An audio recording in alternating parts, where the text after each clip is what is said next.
Welcome to Cambodia. It's late at night. It's 1 a.m. I've turned the lights off so I can give you guys a good view of the city.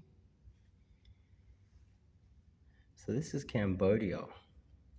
This is the poorest country in Asia. Well, one of the poorest. Myanmar, I guess, is part of Asia, but Cambodia is supposed to be one of the poorest countries in Asia. Look at the river, look at the massive city.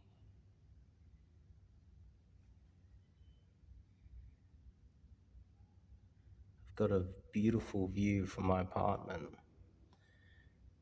You know, Australia was one of the first countries in all of Asia to have a modern city.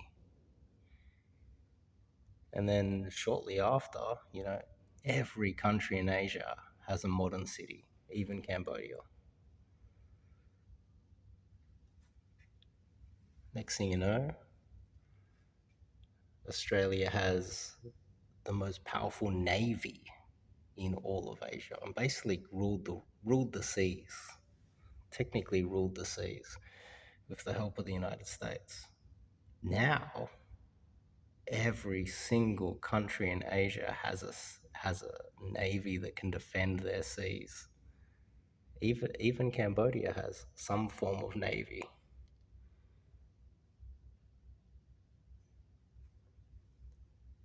So I got a beautiful apartment.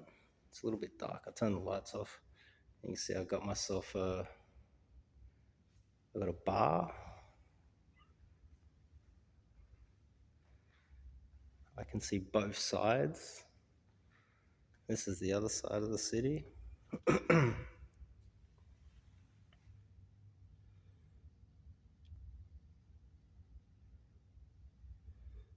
See, this is the smallest, poorest country in Asia, yet they've got a city.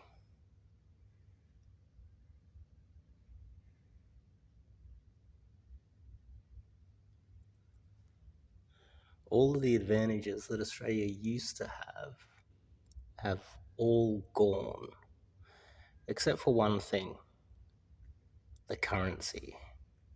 And the currency is just holding on, just the same way that we used to think that we had the best city in all of Asia. Next thing you know, Shanghai was built, Singapore, Hong Kong, Tokyo. Taipei is bigger and better than Sydney now. And all of them have navies, and they're all bigger and better and more modern. The only thing left is the currency. And I'm staying in legit 5-star luxury right now. And the only reason I'm able to stay in it is because of that currency.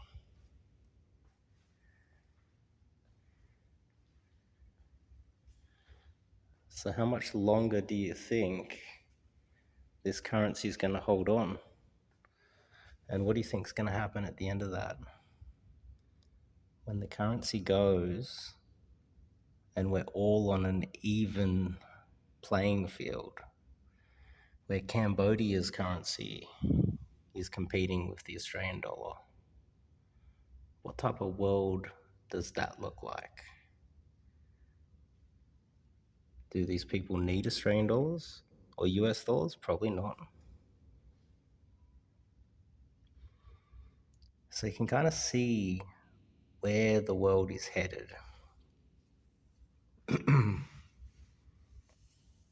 And the only way, as an Australian, you're going to be able to keep a high standard of living, or any sort of, standard of living, is we need to make sure that we have a country to go to. Because when that currency dries up, I won't be able to afford to stay here. I'll have to go home. And if things remain the same way they are right now back in Australia, the average Australian like myself, without that currency, we go from the first country to do everything in Asia to being the first country to become poor in Asia.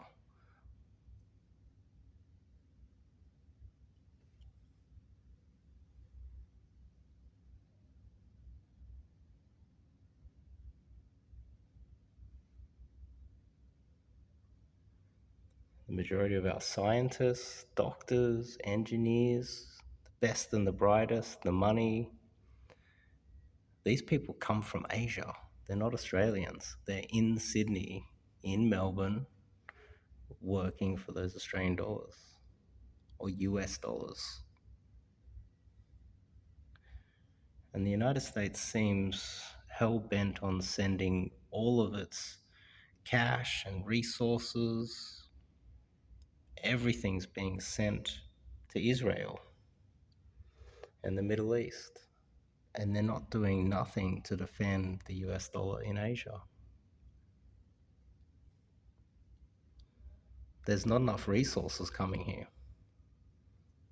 And so it's inevitable. These people will de-dollarize,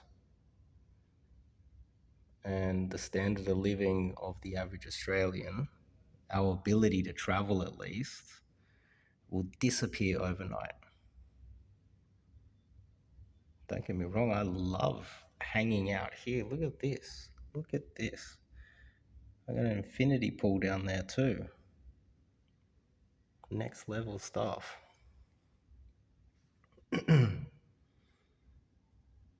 But I'm fully aware of what is backing this, and that's basically the United States' control of the sea. I don't see that lasting too much longer, because the United States is distracted in the Middle East, and the people who control the United States are controlling Australia, and hell, even Australia's busy in the Middle East. We're sacrificing the American empire and our own livelihoods for these special people in the Middle East. And so people like myself, there'll come a point where we will end up having to come home. And there's a possibility a lot of those people that the best and the brightest in Australia, they'll end up going back to their cities. Because think about it, if you're from Phnom Penh, if you're from Cambodia and you're a doctor or a scientist, and the US dollar dries up, and your own country's built a navy and has a big city like this, you're coming home.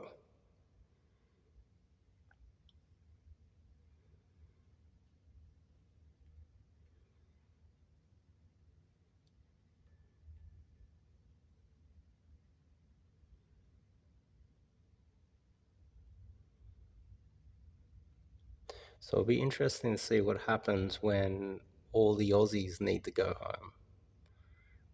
Will there be a fight?